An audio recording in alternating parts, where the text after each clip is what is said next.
You're listening to the Ask Drone U podcast. You ask, we answer your drone questions. Whether you're here to turn your passion into profit or you simply fly for fun, we're a community of learners and teachers who aspire to achieve greatness.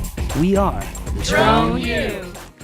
Here, Rob, would you like some charky? Yeah, I would love some charky. I would never say no to that question.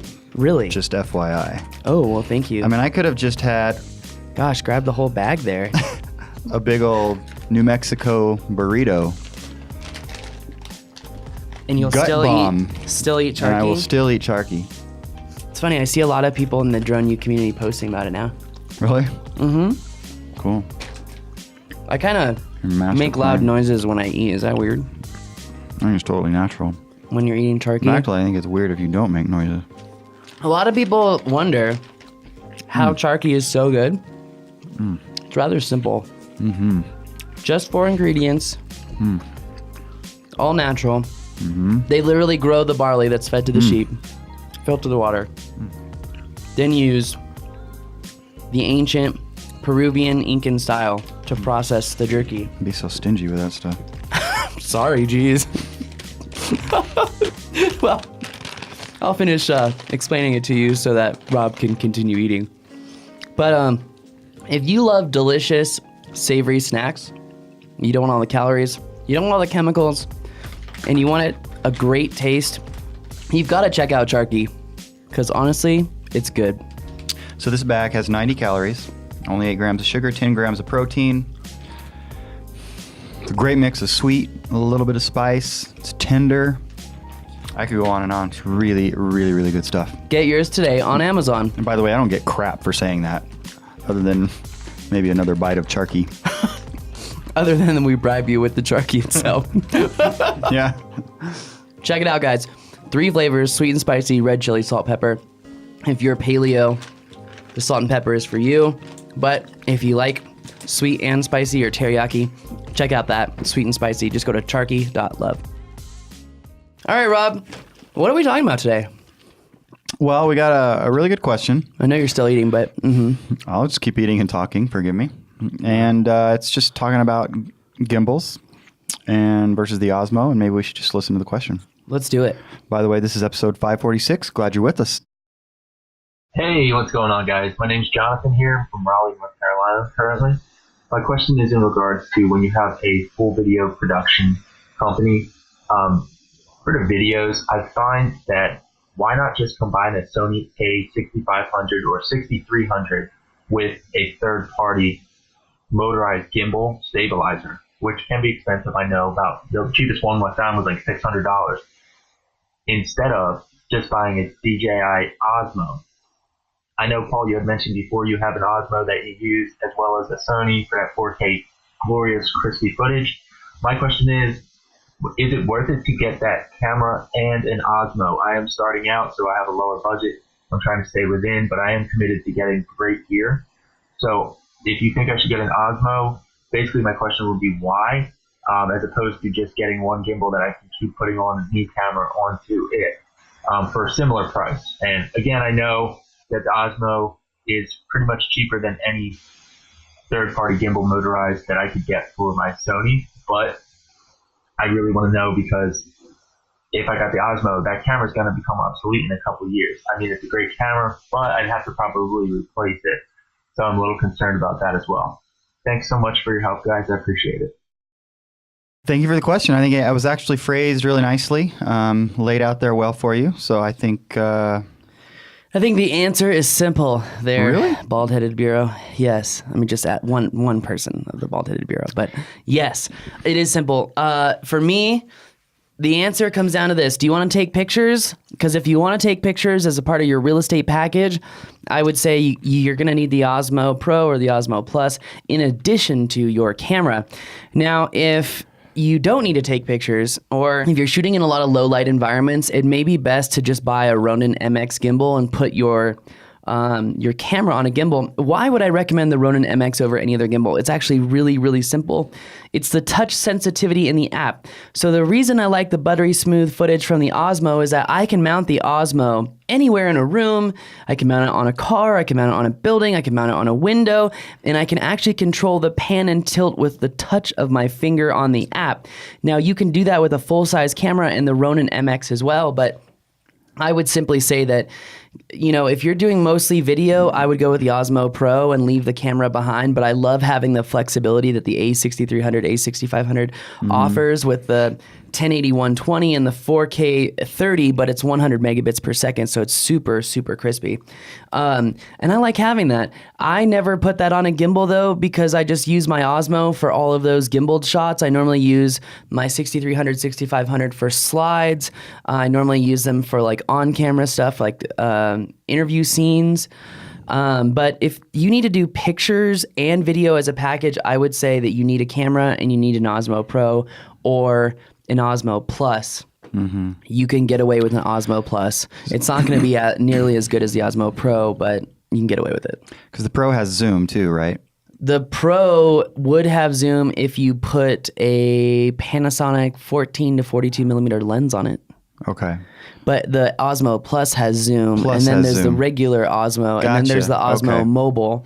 And a lot of people ask me all the time, Paul, why don't you recommend the Osmo Mobile? Because I have no idea why anyone would use the Osmo Mobile. Okay, the whole beauty of the Osmo is the fact that you can control it with your fingers, mount it anywhere. It's the smallest stabilized camera in the world, and frankly, it's just super flexible. And the fact that you can get beautiful smooth motions with the tip of your finger. So it's just about, how smoothly can you move your finger. There's certain people that this would not work well for, clearly. Right. But I would have almost surgeon fingers there. I don't think so. No? Ilker says that, but I don't think so. All right. So one of the things that Jonathan mentioned, and just to use the term that he used, was I think it was along the lines of a full-scale videography business. Gotcha. So I think of well beyond real estate, right? So I don't know, maybe commercials, maybe even some, short features, things like that. Would you still use the Osmo for those kinds of things? I would use the Osmo Pro for commercial shoots. In fact, you're seeing one place you can see the Osmo being used a lot is NBC's National News and the Today Show. They have been using the Osmo everywhere in that program. You can see that it's an Osmo. At least I can. After watching so much Osmo footage, you can totally tell it's Osmo. And then just the other day, I was watching the Today Show, and the camera snuck the Osmo operator in there, and for sure, it was an Osmo Pro. Really? Interesting. Yes. Okay. So, but they're using the Pro, and that makes sense because the low light on the Osmo Plus and the regular Osmo sucks. I mean, it really does. But for full scale production, I'm gonna honesty, I built a business on an Alpha 6000, an Alpha 6300, and an Osmo Plus. Is the best quality footage going to be out of the Osmo Pro? Are you going to get the nicest footage out of it? Yes. But guys, remember, the gimbal is supposed to be used to get nice, complex movements, and especially when you're in difficult environments.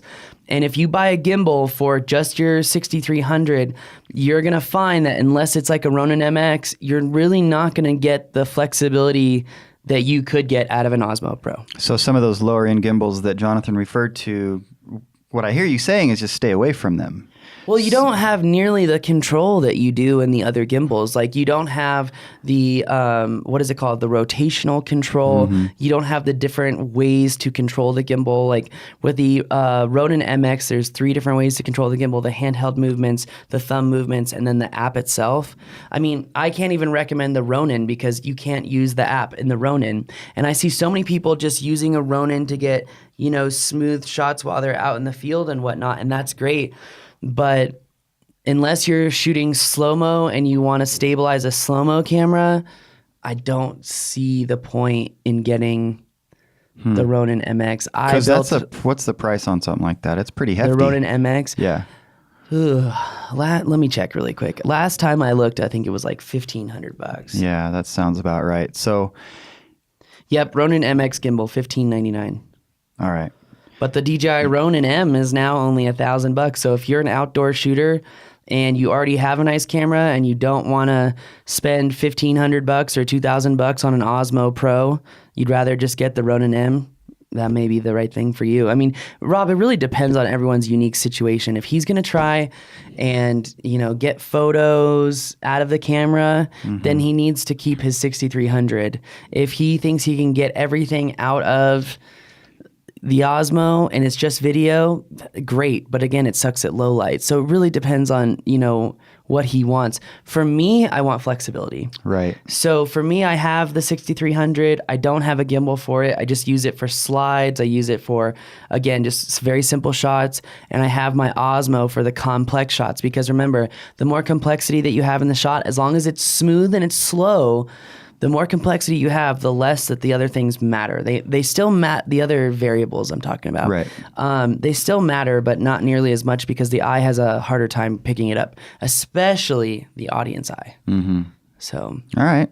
But. Well, I think that's helpful. I mean, what I hear you saying is you're sort of leaning towards the Osmo, especially if you could have the Pro. Yeah, I mean, for me, if you guys want to know what's in my backpack, which is right below the camera I always carry with me is the Alpha 6300 with a 28 to 200 it's a 50 to 200 millimeter lens. Just for flexibility and zoom when shooting. It's not the crispiest lens at all, but it's great for video. I also have the we finally got a new one, RX 100 Mark V for super slow-mo.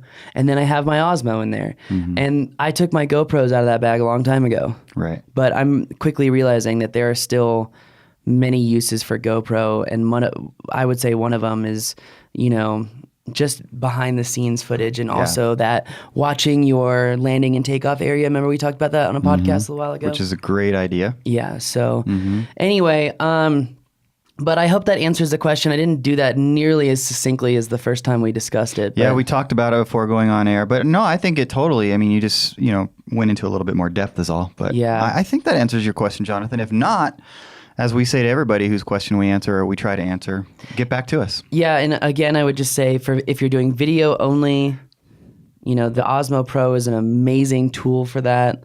But if you're going to be shooting in a lot of low light, that 6300 is just really incredible. Well, maybe one thing we didn't hit very specifically in terms of his question is it worth having both? Yes, 100%. The Osmo and the Ronin. Absolutely. Okay. Absolutely. Yeah. Okay, well, and he did say he's committed to having a great setup with his equipment. In fact, you would be surprised, Rob, when doing these smaller commercial shoots, even doing like ranch shot. I do lots of ranches. Even doing ranch shots, a lot of people, they're like, oh, well, I need multiple cameras to have dual angles so I can always tell the story from multiple angles, because that's production value. That's true. But if you just have one 6300, racked up with the right stylistic settings, the right white balance, the right ISO, you can get an amazing look out of that camera. And then your second camera is actually the Osmo Pro, but it's moving, right? So you could be tilting up, you could be tilting down, you could be panning and tilting, you could be sliding the Osmo as it's panning. Like you have so much flexibility with it. Right. As you can tell, I'm excited because I love the Osmo. Your energy just went.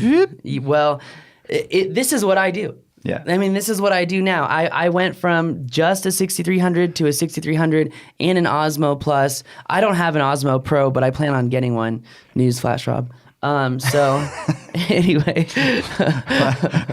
Like I said, long wish list. I think that was in the last podcast. But anyways. Yeah, anyway. I think you can I got to slow down. You can add incredible production value with an Osmo Pro and the 6300 by itself. If you want really cool, super slow-mo, and I would really recommend an RX 100 Mark V because... What is that, 900 FPS?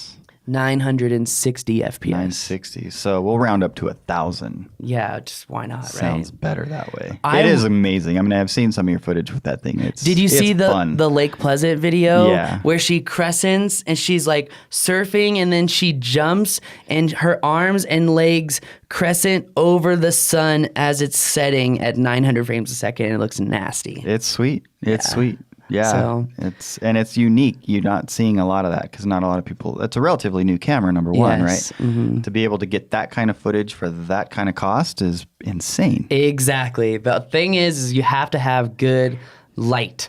Whenever you're shooting super slow-mo, you have got to have good light. So anyway. Still got to use that camera on my kid's swing.